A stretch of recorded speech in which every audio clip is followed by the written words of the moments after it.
We're here with Sheriff Troy Berry in Charles County. He's been sheriff for almost 4 years. He's running for re-election. He has a Democratic primary opponent, and we're here in his office, in his command room. Sheriff, would you tell the readers of the Chesapeake Today and the viewers of this video what has surprised you and pleased you the most in your job as sheriff in your first term? What's disappointed you the most? Well, I would say time management.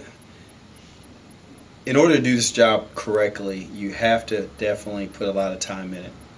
And that's just not here in Charles County, but throughout the whole state of Maryland.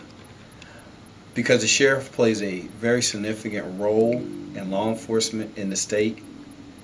I had an opportunity since being sheriff to work in various capacities.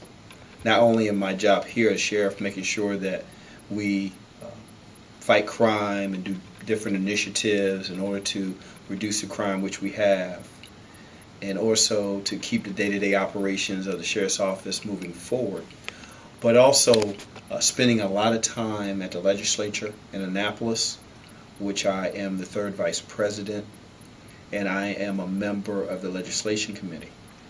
And through that 90-day session in Annapolis, you spend a lot of time there working the halls of the General Assembly, speaking to delegates, speaking to senators, and also lobbyists in regards to issues that are very germane to law enforcement in the community.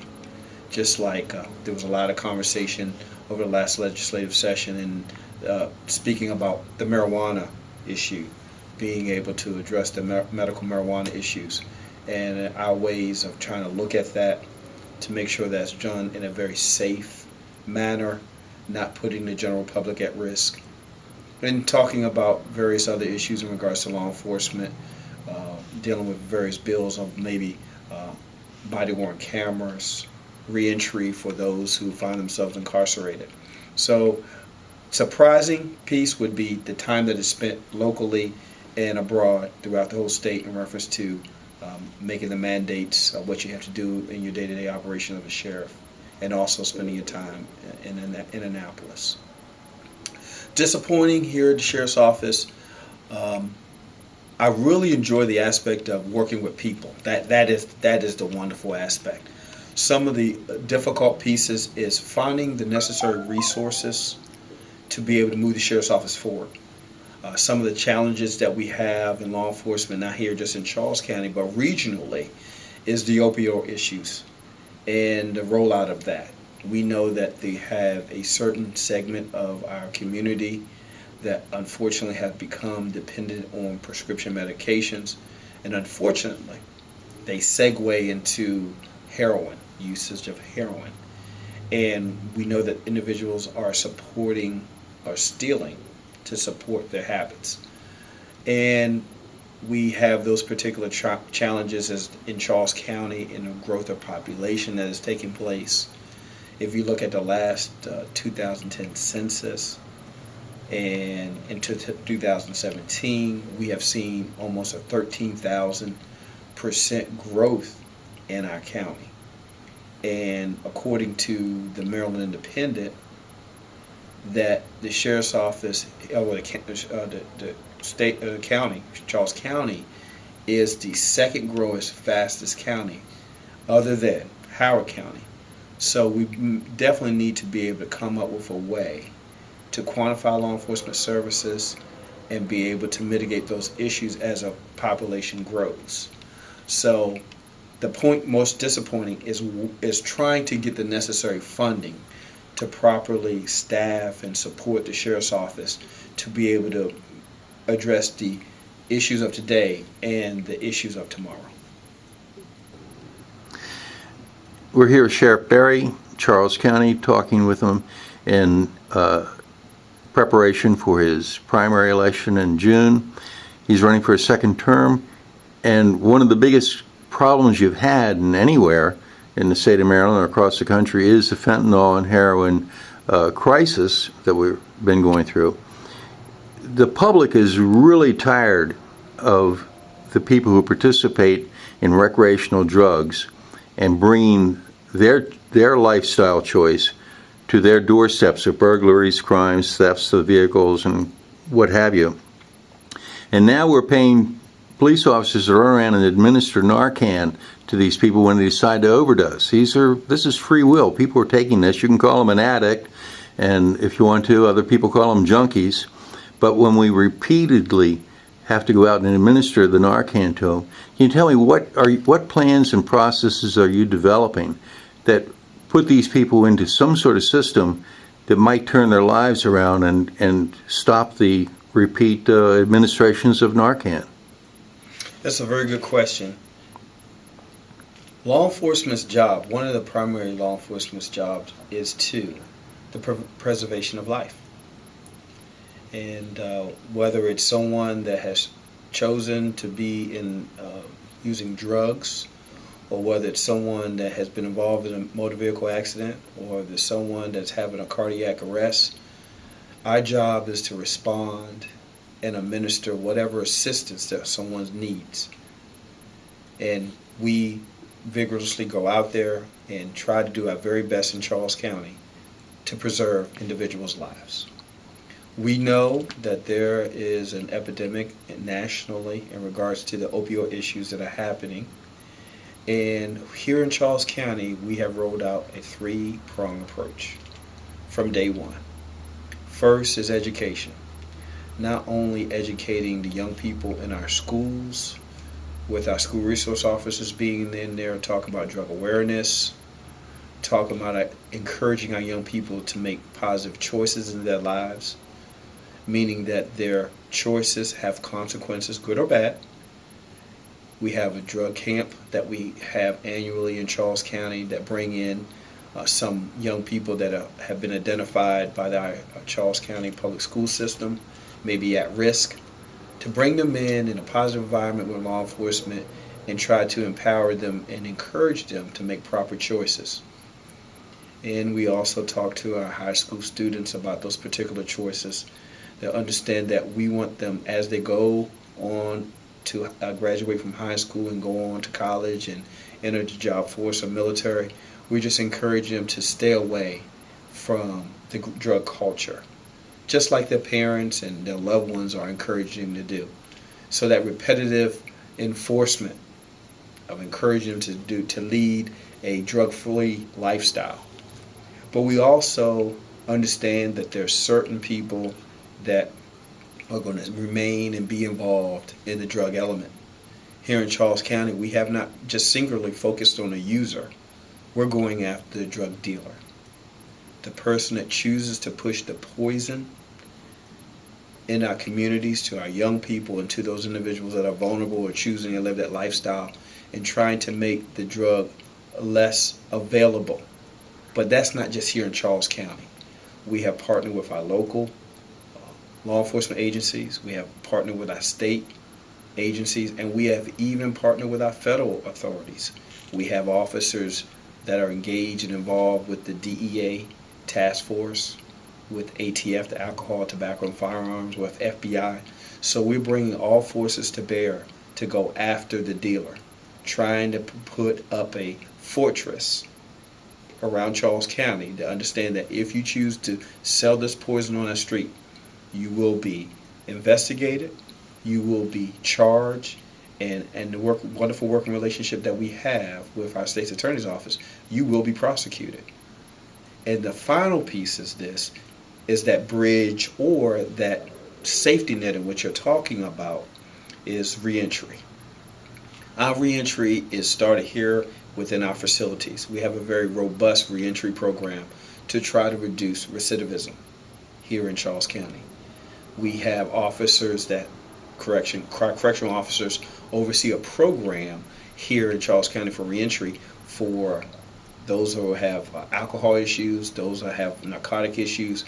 They can get some counseling through our health department that may be needed. We have volunteers that come in, and maybe some of the young folks may not have the very good parenting examples as they were growing up. They offer parenting classes for males, or our male inmates and our female inmates. We also allow our faith-based organizations to come into our facilities and meet those individuals' spiritual needs.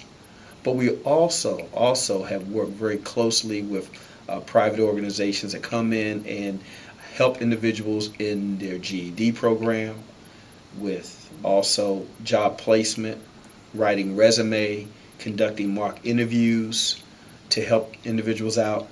And for some of our veterans that may fall prey to be in the drug culture or the drug environment or dealing with post-traumatic stress, we have our Veterans Administrations come in and let those veterans know what are particular resources that are out there to help them to mitigate this particular crossroads of these issues that they're having in our lives. And we also encourage those individuals that have a propensity to be in that drug culture to get additional help through our health department as they get out. So the services just doesn't stop here. We encourage them to go on to the health department and get those additional classes, that additional support that's needed to hopefully get them over this particular obstacle that's happening in their lives. So here in Charles County, it's a three-pronged approach. It's with education with the young people, but not just the young people, but also the parents. We educate the parents in regards to what is going on in the drug issues that their children or a family member may be experiencing. One program that we're going to be rolling out is called the Hope Trailer. The Hope Trailer is a very large trailer which is designed inside the trailer to look like a young person's bedroom. And we want to educate the parents about the activities that the children may be getting involved in. So if your parents' spoons are missing, your child may be using those spoons to shoot up heroin.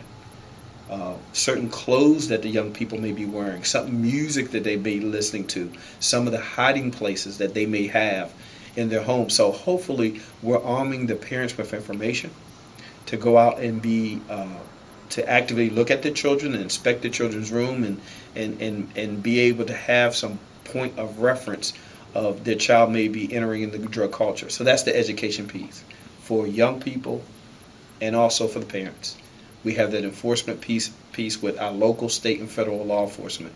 But we also understand that there's a reentry piece where we may not only do it here in Charles County in our facility, but working with our faith-based community, our business community, and encouraging them to support those individuals, hopefully keeping them gainfully employed, meeting their spiritual needs, and giving them the coping mechanisms to address any stressors that they may have in life.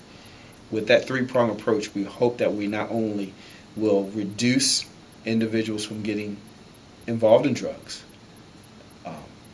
stopping individuals from perpetrating that drug activity in Charles County, and lastly, hopefully, being able to have individuals go forward and reduce the recidivism rate inside our facilities and also in the great state of Maryland.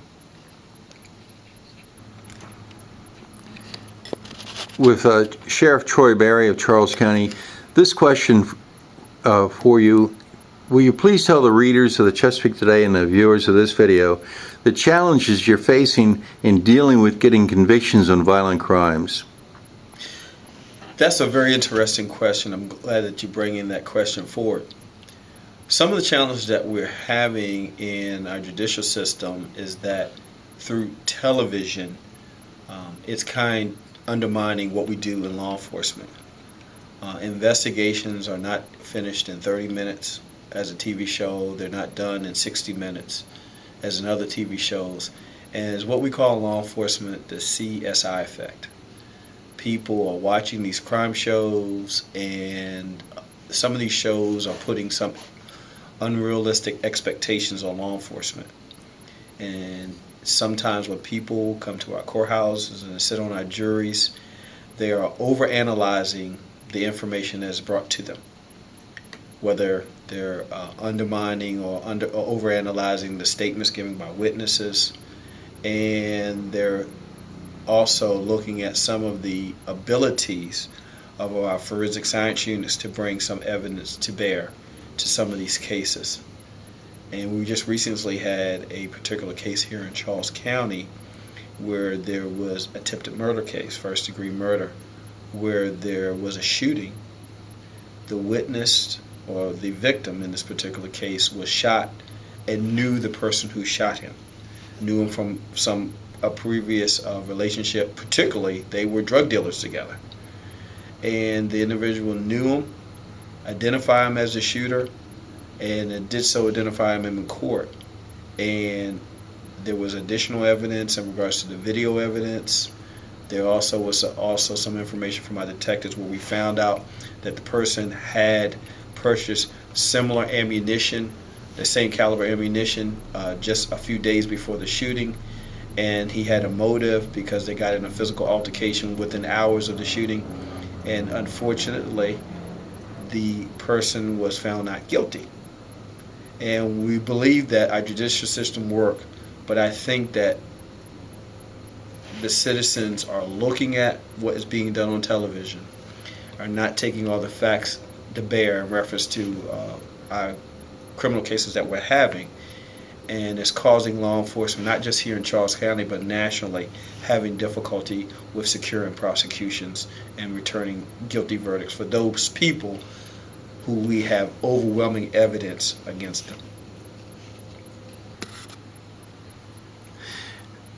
With Sheriff Troy Barry, Charles County, Maryland, would you please tell the viewers of the Chesapeake Today in this video, what do you see, or would you agree with some people who would say there's parallels between the pirates of old and the drug dealers and killers of today, and we can't really hope for rehabilitation? Does it distress you to see these people get back out on the streets after serving short terms and not staying in it at least for life? That's a very interesting question. I'm pretty sure you're going to be more of a subject matter expert on the pirates than I am. But in reference to actual individuals who are choosing to sell poison on our streets, as far as, and I just want for our viewers or for our listeners, it's critically important to understand that law enforcement plays this particular role. We are to bring people to justice. The state's attorney's office job is to prosecute, and the judge's job is to interpret laws and make sure things are done fair and equitable. And we in law enforcement must do our due diligence to operate within the confines of the law, to put all the facts before to the prosecution and before those individuals that are going to be prosecuted either by judge trial or by jury trial, and put the information in such a usable format to get the maximum result that we think someone deserves in reference to any crime. Specifically what we're talking about here is the drug dealers. And sometimes people say, well, the individuals that are using to sell drugs are, they have volunteered to be in this particular climate or using the drugs. But I think that there's definitely a ripple effect in regards to drug activity. Not only do we have victims that are at weak moments in their lives and are being preyed upon by drug dealers, but those individuals are stealing to support the habit, so they're creating more victims. Those individuals that are in communities that are drug infested are victims because of drugs that are in their communities. The victims or people that use drugs, their family members or their loved ones are victims. So it's not a victimist type of crime. There's fallout in our communities. There's fallout amongst loved ones of those individuals who are dependent on drugs. So there should be stiff penalties for those individuals that choose to push poison on our streets. And we as law enforcement must make sure that we bring all our resources to bear to address those particular issues, to prosecute or charge those individuals.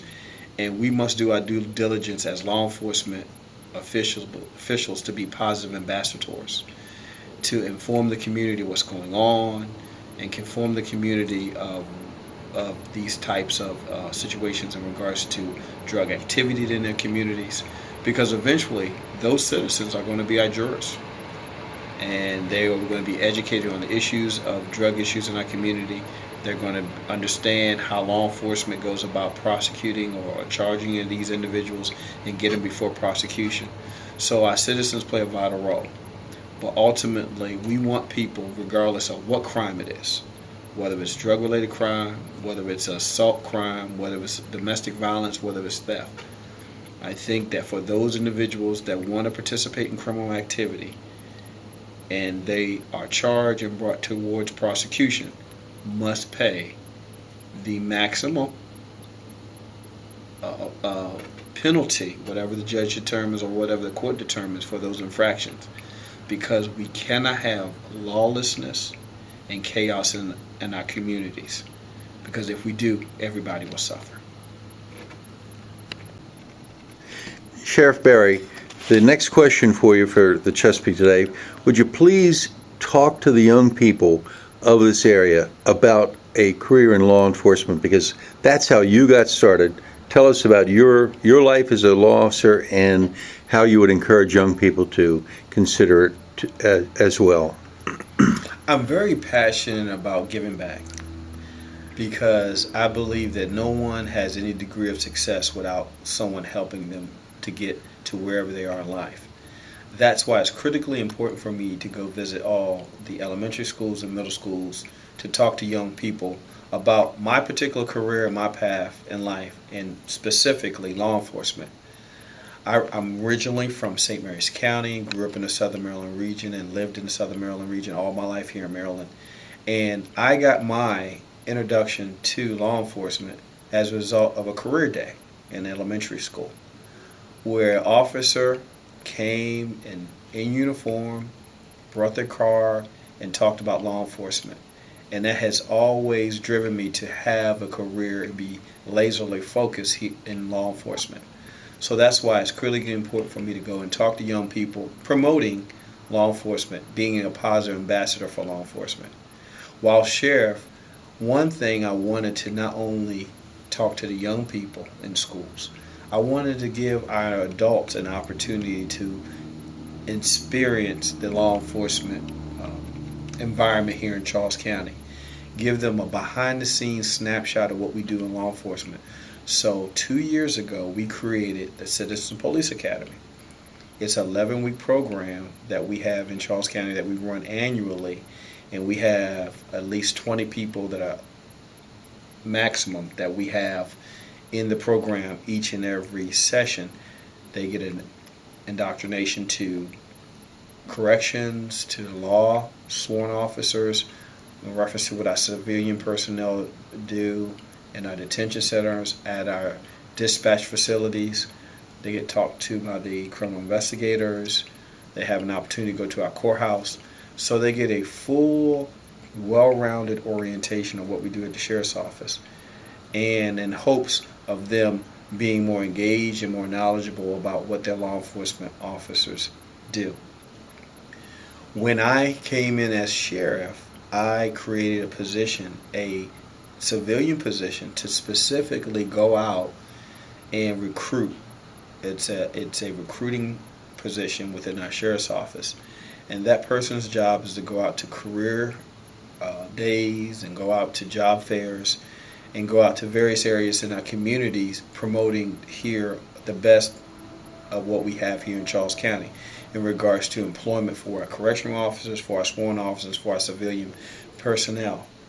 We also was able to secure a grant to have a film crew do very short videos promoting the sheriff's office and the employment opportunities here. And that was a $30,000 grant that we were able to secure. So that videos were run on our local cable stations. We also were able to secure some airtime at the Regency Stadium promoting about the sheriff's office. And we also had an opportunity to become having a contractual agreement with Radio 1 and some of the other diverse radio stations or nationally syndicated radio stations to promote the sheriff's office about employment opportunities here. And recently we have had an opportunity to start the beginning stages of a conversation with a all Spanish speaking radio station that airs not only in the metropolitan areas but in some areas of Virginia and Delaware and etc., trying to bring in those individuals that speak Spanish coming to the sheriff's office to be able to meet the needs of our budding Hispanic community. And we also have done billboards and things of that nature, just promoting the overall opportunities here at the sheriff's office. because we want to make sure that the sheriff's office moves forward, and more importantly, we want to make sure the sheriff's office reflects the community that we serve. We have a plethora of law enforcement agencies in this region. We have a number of officers that live in our county and work elsewhere. So we want to make sure that we're competing for the best and the brightest of those law enforcement talents in this region.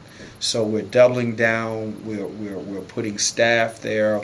We're definitely making sure that we're putting money and resources going out there to compete for those staff members, because we understand that myself, I am not going to be here always, and we want to make sure that we hand off the law enforcement here in Charles County to good hands, and we want to recruit within, and we will want to recruit within this region, and I think we're doing a very good job in that regard.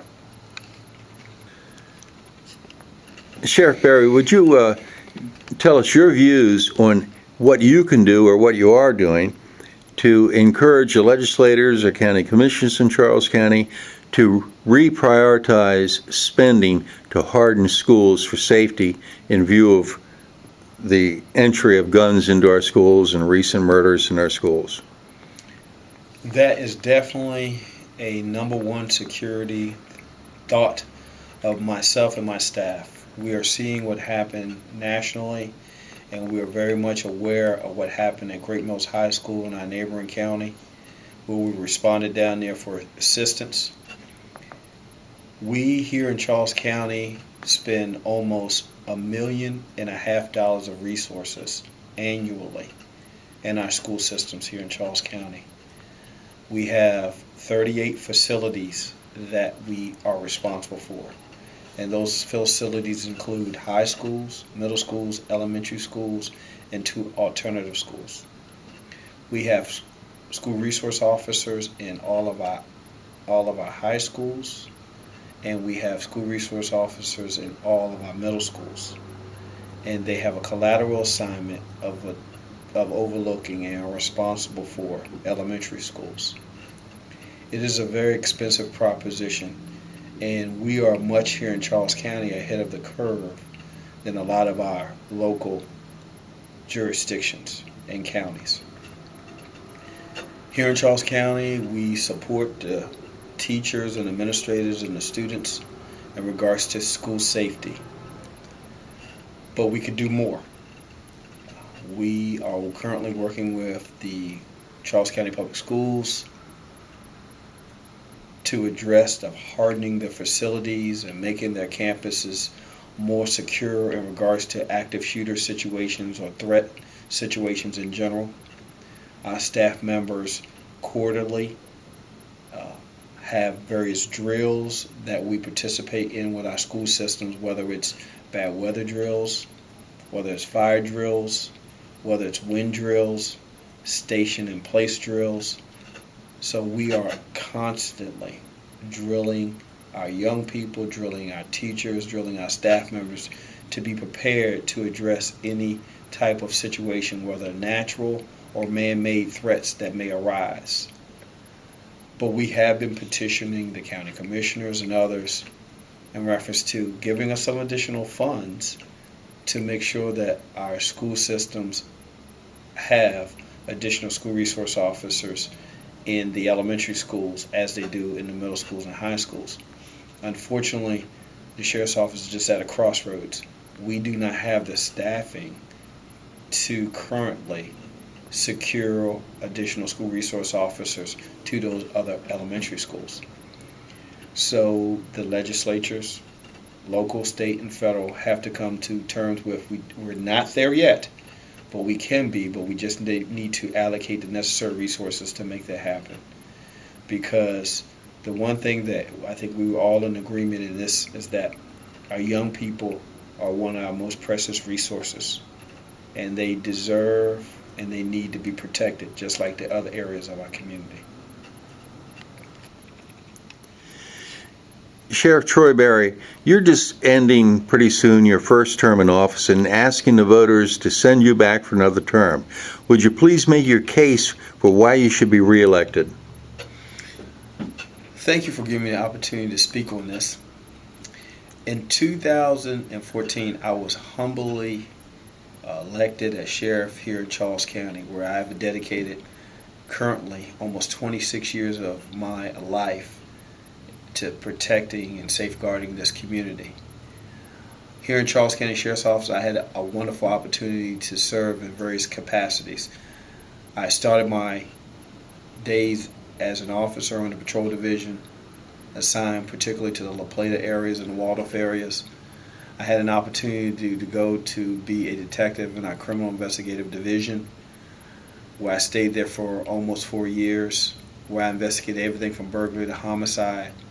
I was promoted out as a detective to a sergeant on the road, where I stayed and worked in the Waldorf area. I was selected by a previous sheriff to go and work within our operations of Office of Professional Responsibility, which is Internal Affairs, where I served as an investigator, as a sergeant, assistant commander, commander. I had an opportunity to work and go and be a district commander in Waldorf.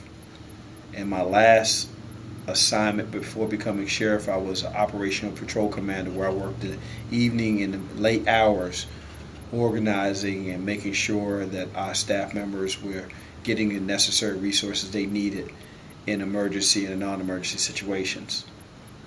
My experience definitely as an officer in this community and my dedication speaks for itself. Since becoming sheriff, I've had the wonderful opportunity to introduce a lot of technology here that was not here before at the Charles County Sheriff's Office. We started our drone program, which is a model program for the state, where we use these drones as a means of search and rescue and for evidence collection. I saw that there were some security lapses in our detention facilities, which we have two. We introduced and purchased and implemented body scanners at points of processing where individuals are coming into our facilities, making sure that the inmate population is safe and making sure our staff members are safe, where people can't bring in contraband into our facilities. We also introduced, which is called a guardian system, where our staff members go around checking our inmate populations in the designated areas of living quarters, making sure those rounds were done properly, and we went from where they would have to do those by hand into an automated system where there's a quality control check mechanism put in place. We also had a particular opportunity to bring in a crisis intervention team, which is it's not technology, but it's a program that addressed the mental and psychological needs assessments of individuals in our community, being able to address those and direct those people to the psychological and the social and the mental programs that are accessible here in Charles County. We had an opportunity to create a number of partnerships here in Charles County under my leadership. We have started the Citizens Police Academy to give the individuals in our community a behind-the-scenes snapshot of what we do here in law enforcement, and our hope is create positive ambassadors for law enforcement. We have also had an opportunity to create what is annual prayer breakfast, working with our faith-based community in reference to several faith-based initiatives in our community, whether that is feeding the homeless or also addressing any other needs that take place, people that may be underemployed, and some youth initiatives. So we work very well with our faith-based community. We have even partnered with Catholic Charities from D.C., where they have a mobile soup kitchen that comes down and feed the individuals that are voiceless in our communities, and those individuals needing not a handout but a hand up.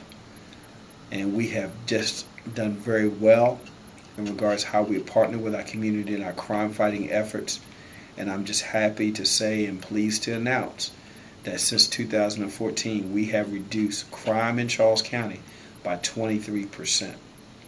Not every community, not every county can say that they have implemented a number of those initiatives and have got the results that we have since I have been sheriff here. And I think training and education is very critical.